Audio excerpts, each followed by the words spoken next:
नमस्कार श्रोताओं, आप सुन रहे हैं RSVI इन्फो कैप्सूल और ये वक्त है RSVI न्यूज अपडेट का। तो चलिए जानते हैं देश दुनिया से जुड़ी कुछ बड़ी खबरें जो बनी है आज की हेडलाइंस। सबसे पहले नजर डालते हैं अंतर्राष्ट्रीय खबरों पर।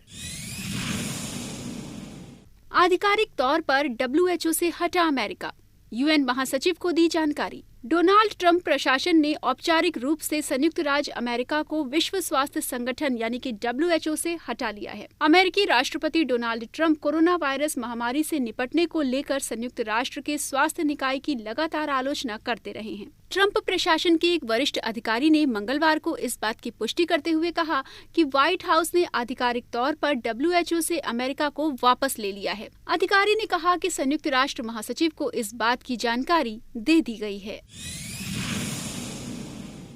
WHO ने हवा से कोरोना के फैलने की बात स्वीकारी, कहा इससे इनकार नहीं किया जा सकता।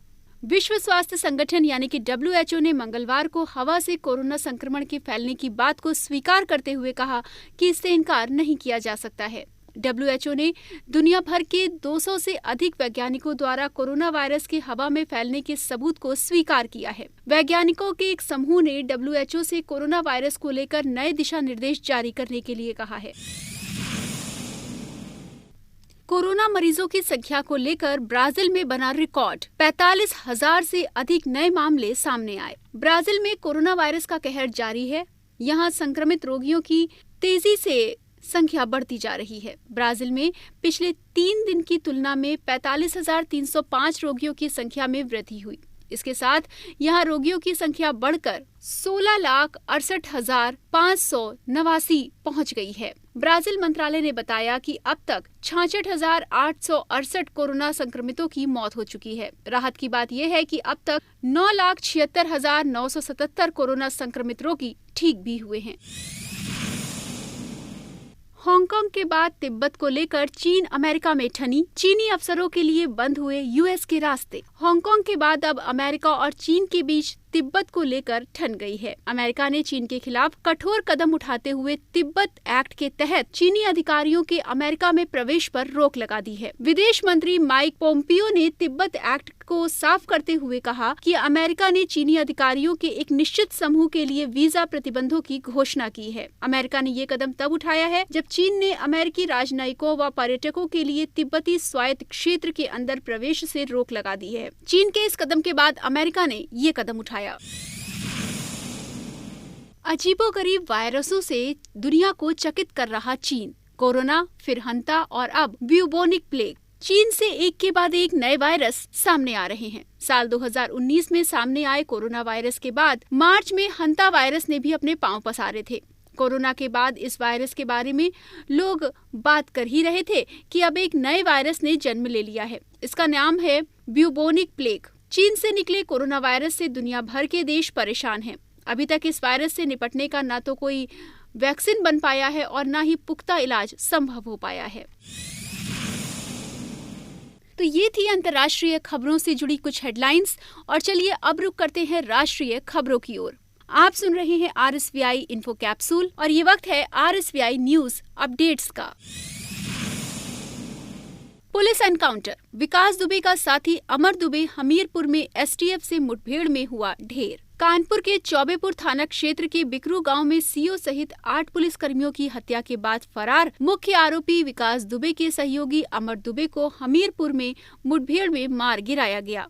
बुधवार तड़के पुलिस से छिपकर भाग रहे अमर दुबे ने पुलिस पर फायरिंग की, जिसके बाद पुलिस ने उसे हमीरपुर के मोदहा में मार गिराया। आपको बता दें कि विकास दुबे अभी भी फरार है और पुलिस उसकी छानबीन जगह जगह कर रही है।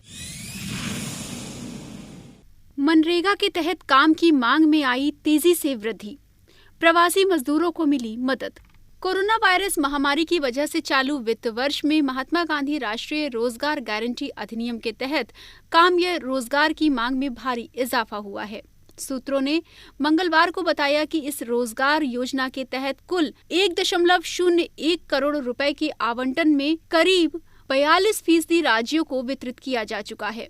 मनरेगा के तहत चालू वित्त वर्ष में रोजगार की मांग जितनी तेजी से बढ़ी है, उसके मद्देनजर मांग को पूरा करने के लिए अच्छी खासी राशि की जरूरत होगी। लॉकडाउन के कारण अपने गृह राज्यों को वापस लौटे प्रवासी मजदूरों की मदद के लिए सरकार ने मनरेगा का दायरा बढ़ाया है। अब शौचालय निर्माण एवं अन्य को भी इसके तहत लाया गया है। स्वच्छ भारत मिशन के तहत शौचालय के निर्माण पर श्रम की लागत मनरेगा के तहत दी जाएगी। सूत्रों ने बताया कि ग्रामीण विकास मंत्रालय का कहना है कि इस योजना के तहत चालू वित्त वर्ष में अतिरिक्त कोष की जरूरत पड़ सकती है। और चलिए अब बढ़ते हैं खेलों की ओर, जानते हैं खेल जगत से जुड़ी कुछ अहम खबरों के विषय में। 116 दिन के बाद आज से हो रही है अंतर्राष्ट्रीय क्रिकेट की वापसी। जानिए पूरी टाइमलाइन।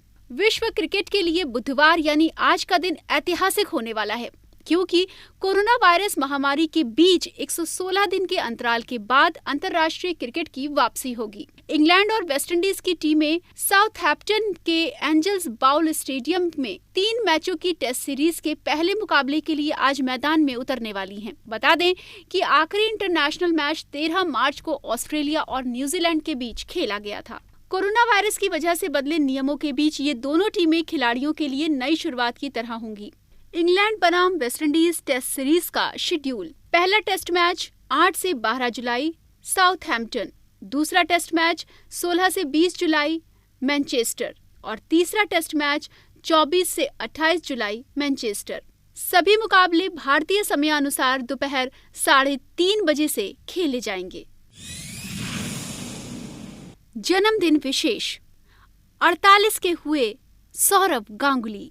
श्रोताओं, आज टीम इंडिया के पूर्व कप्तान और बीसीसीआई के मौजूदा अध्यक्ष सौरव गांगुली का जन्मदिन है। 8 जुलाई 1972 को जन्म लेने वाले दादा आज 48 वर्ष के हो गए हैं।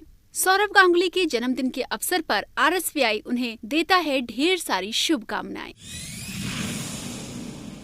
और अब बढ़ते हैं मनोरंजन जगत से जुड़ी कुछ खास खबरों की ओर। शिल्पा शेट्टी के नाम पर लखनऊ में करोड़ों की धोखाधड़ी का आरोप, केस दर्ज। बॉलीवुड अभिनेत्री शिल्पा शेट्टी के नाम पर लखनऊ में करोड़ों की धोखाधड़ी करने वालों के खिलाफ मामला दर्ज किया गया है। मुंबई की आयोसिस स्पा एंड वेलनेस कंपनी की एमडी किरण बावा और डायरेक्टर विनय भसीन समेत 6 लोगों पर ठगी के आरोप में हजरतगंज में केस दर्ज कराया गया है। दोनों पर आरोप है कि शिल्पा शेट्टी को अपनी कंपनी का ब्रांड एम्बेसडर बताते हुए आकर्षक कमाई का ऑफर देकर पैसा इन्वेस्ट कराया था। जन्मदिन विशेष: 63 की हुई नीतू सिंह। बॉलीवुड की बेहतरीन अदाकारा नीतू सिंह आज यानी 8 जुलाई को अपना जन्मदिन मना रही हैं। ये उनका 63वां जन्मदिन है। हालांकि इस जन्मदिन की खुशियां नीतू के लिए कोई मायने नहीं रखती, क्योंकि उन्होंने इसी साल अपने पति और एक्टर ऋषि कपूर को खोया है। अभिनेत्री नीतू सिंह उन कुछ कलाकारों में से एक रही हैं जिन्होंने अपने फिल्मी करियर की शुरुआत एक बाल कलाकार के रूप में की है। एक बाल कलाकार के रूप में ही नीतू को इतनी बड़ी कामयाबी मिलना शुरू हो गई थी कि आगे चलकर उन्हें कभी भी काम की कमी नहीं रही। साल 1973 में आई फिल्म रिक्शावाला में पहली बार उन्हें एक वयस्क किरदार में देखा गया था और इसके बाद जितने भी साल उन्होंने बॉलीवुड में काम किया, उनके पास एक के बाद एक फिल्मों के ऑफर आते रहे। ऋषि कपूर से शादी के बाद उन्होंने फिल्मों को अलविदा कह दिया था। दिल बेचारा की ओटीटी रिलीज पर रोक की मांग, एनएचआरसी में दायर हुई अपील। एक्टर सुशांत सिंह राजपूत की आखिरी फिल्म दिल बेचारा का ट्रेलर रिलीज हो गया है। फिल्म के ट्रेलर को बहुत ज्यादा पसंद किया जा रहा है और फैंस फिल्म के रिलीज होने का इंतजार कर रहे हैं। हालांकि ओटीटी पर रिलीज होने वाली इस फिल्म के खिलाफ अपील भी दायर की गई है। कई फैंस का मानना है कि फिल्म ओटीटी पर रिलीज होने की बजाय थिएटर में बड़ी स्क्रीन पर रिलीज होनी चाहिए। इसी बीच एक लॉ स्टूडेंट ने नेशनल ह्यूमन राइट कमीशन से अपील की है कि फिल्म की ओटीटी रिलीज पर ब्रेक लगा दिया जाए। अपनी अपील में स्टूडेंट ने फिल्म को थिएटर में रिलीज करवाने का अनुरोध किया है। उन्होंने कहा, मेरा अनुरोध है बिना किसी अड़चन के विश्व के सभी फैंस की मांग के अनुसार सुशांत सिंह राजपूत की आखिरी फिल्म को थिएटर में रिलीज करके आदर दिया जाना चाहिए। तो श्रोताओं, ये थी आज की कुछ प्रमुख खबरें। कल यानी कि 9 जुलाई 2020 को आपसे एक बार फिर से मुलाकात होगी कल की कुछ मुख्य हेडलाइंस के साथ। तब तक के लिए हैव अ नाइस डे।